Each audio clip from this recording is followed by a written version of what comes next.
On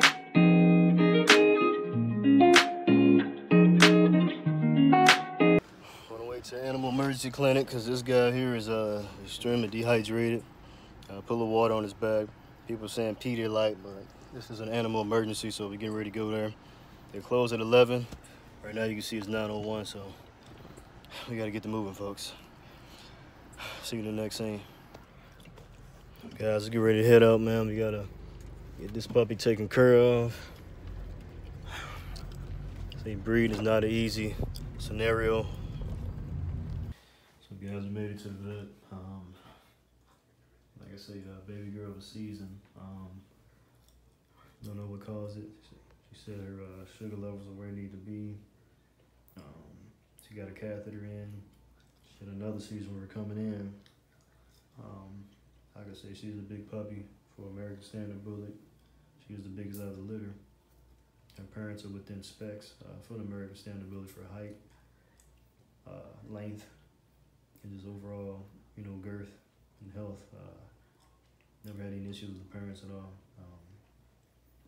Besides, you guys know Nia had a intestinal issue, but that was a month after giving birth to the puppy. So this is kind of a weird question, but is there any like electric cord or like a light going to this? Okay. No, I think I know.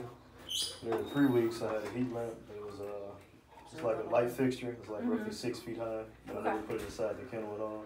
So no cords that they could reach. No, she had. So I made her a homemade whelping box out of wood and everything. And yeah, there's no cords. I have a playpen. I think it's 4 feet high by 20 feet wide. Okay. I got to going around the wood. So yes. So what I saw when I x-rayed her chest is what looks like pulmonary edema. And when little dogs, probably the most common cause of this is because it's called non-cardiogenic pulmonary. Non-cardiogenic. So typically pulmonary edema, you see it in like heart issues. Okay. So when it's non-cardiogenic, something else happened. So this triangle of her chest should be much blacker. Like this is air in her intestines, and it should be nice and black like that. Or if you see the air coming through her trachea, like this is even a little bit more normal. Now she's a puppy, so puppies look a little bit different. Like this is what I would say normal lung fields. Okay. Kind of hard because you're not looking at chest x-ray every day. Kind of zoom in on this. But you're not supposed, like, so this is fuzzier than I would like it to be. Okay. And see how you're not really seeing anything come through here, but you can distinctly see her airways come through here. Those are called air bronchograms. And even down there, you can, it's almost like a tree branch coming down here. Okay. You don't see that over there. So those are called air bronchograms because her airways are going through what should be nice inflated lung tissue, which is consolidated with liquid. There's some sort of blood, serum, sometimes in pneumonia, it's just like inflammatory cells, pus, that type of thing. Okay. And this can happen in really young dogs. I saw one dog, the owner like closed up a recliner, and so their poor little head got stuck. So like a choking. One dog was at the groomer and got a bath and like I think like inhaled, basically almost drowned. Okay. And then the third one would be some sort of like seizure activity. Okay. She just had another seizure, so they placed an IV catheter and gave her some Valium. Okay. She's still kind of extended out and what I would call post-ictal, so not actively seizing, but it takes a little bit for the brain to kind of reset. Okay.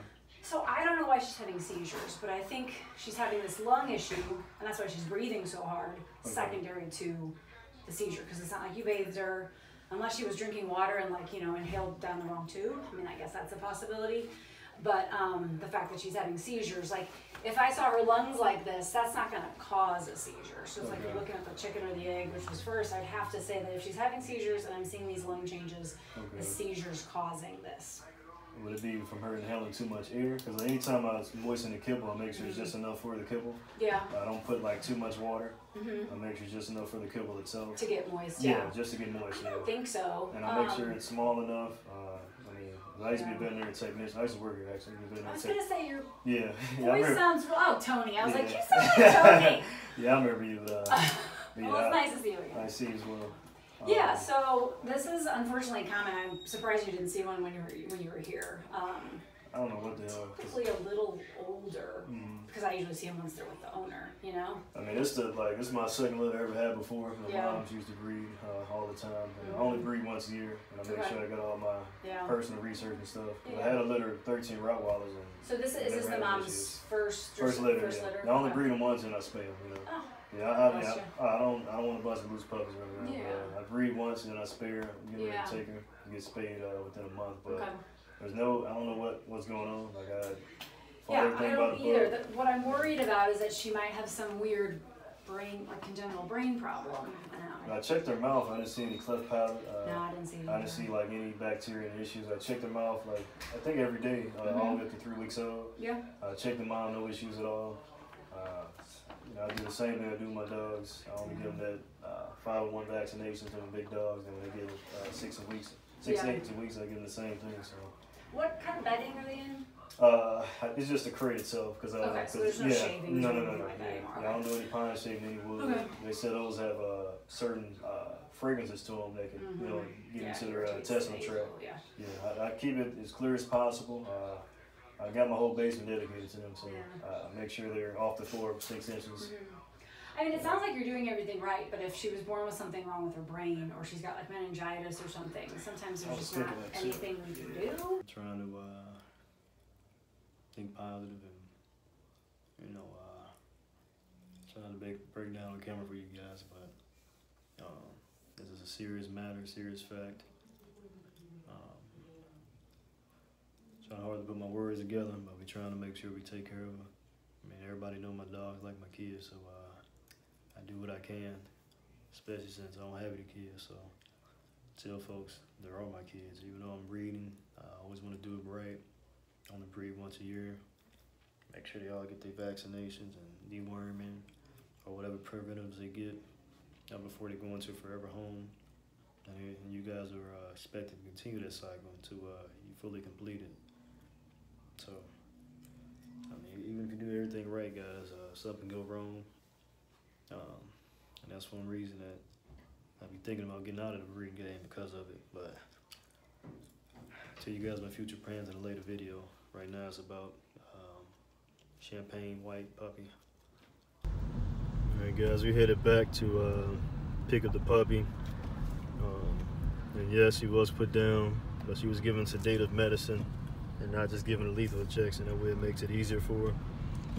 When I pick her up, I'll show you guys what she looks like. But I'm going to tell you right now, it will be graphic content. It will be a deceased puppy. So it ain't never easy, man. Put my keys and stuff in my pocket. Hold on.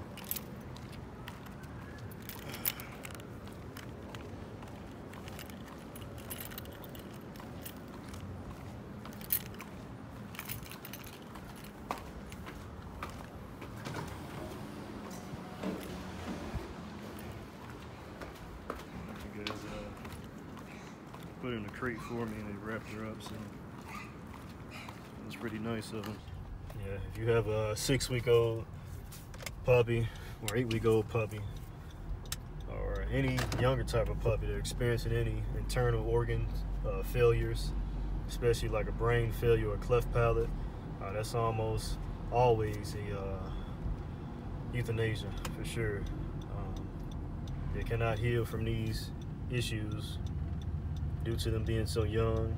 She told me if it was at least 4 months of age, you could have tried and brought it back to life. But with her having already 8 seizures and she's 6 weeks and 3 days old, there's a lot of damage already been done to her body. I noticed her mobility, her rear hind legs, she was dragging those on the floor. Her front legs, she was kind of crawling like a newborn infant baby, and puppies get to about 3 weeks, they start to crawl like that. That's how she was crawling. She's 6 weeks, so she should be running around playing with her other puppies. I didn't put her in the crate with them once I, was told that she was having issues, so I took her right out the crate with all the puppies and immediately called Animal Emergency Clinic. Graphic content. Once again, that graphic content. You will see a deceased puppy. So here she is, man. You guys can see she was a big baby, champagne and white, American Bully. I got a good spot, man, 'cause I don't want anything getting on her or getting into her. It's kind of hidden in the bushes, but I'm gonna make this as simple as possible and quick as possible. All right, baby girl. It's never easy to do, man. Just the feeling alone, man, is just unworldly, man. I mean, it's just like you're losing somebody. But I'm trying to get ready to put her in here and you know, say goodbye to her. Yeah, man. Pretty much lost for words, but when you breed, I don't care who you are, you be the best breed in the world. You most definitely will have losses with your litter.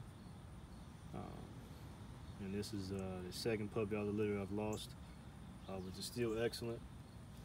I had the animal doctor tell me it was extremely excellent because American Bully standard is supposed to have, you know, 6 puppies max. I had 11.